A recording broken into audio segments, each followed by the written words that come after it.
Hi y'all, so this is me and Caroline's instructional strategy presentation. Our presentation was over hands-on learning, and we're just going to go through kind of the background of it and how teachers can implement it into their classrooms. I'm sure all of us have experienced hands-on learning at one point or another, even in college. So let's get started.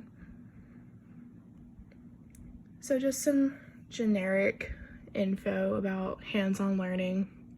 Hands-on learning is an experience of students being engaged with their surroundings as well as the lesson being taught. This educational tool of getting students' attention has proven to be a great way to gain knowledge and self-confidence. Another interesting thing about hands-on learning is it's also called experiential learning, purely because you are gaining experience of the world around you when you are using this tactic, and the students can open up their minds to what is going on around them. So just a little bit of background. The origins of hands-on learning can be traced all the way back to Aristotle, who developed this practice. As time went on, more and more educational psychologists have had a hand in the development of hands-on learning, and it is now one of the most used practices in education, making it a staple of many classrooms today.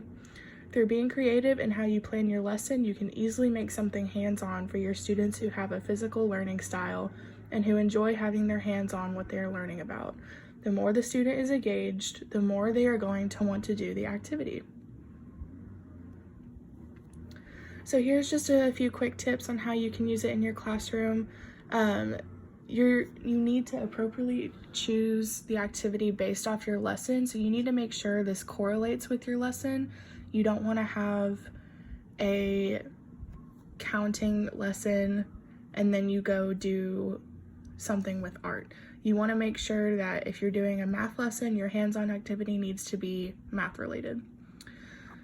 Next point, you need to brainstorm effective ways for students to complete this. If you think of any changes or modifications for certain students, you need to alter it. So hands-on learning doesn't mean it has to be the same for every student. Students have different accommodations that they need to be met.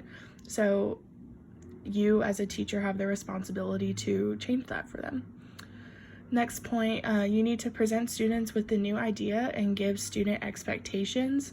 So kind of like stating the objective for the day, the students need to know what is expected of them when you're doing this assignment.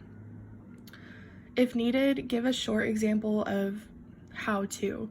So this could be like you show the students what you mean when you say, okay, now we're going to count this blank. They need to know what they need to do and how to do it. Otherwise, they're just going to be messing around, and we don't want that. Let students do their hands-on work. We see a lot of teachers sometimes who are helicopter teachers, and they kind of want to do everything for their students. So it's important for us to let our students do their own work. This is how they learn, and that's how they're going to retain information. And then lastly, roam the classroom as students are completing the activity. Move around, see who needs help. Don't just stay in one spot. See how your students are doing on the lesson.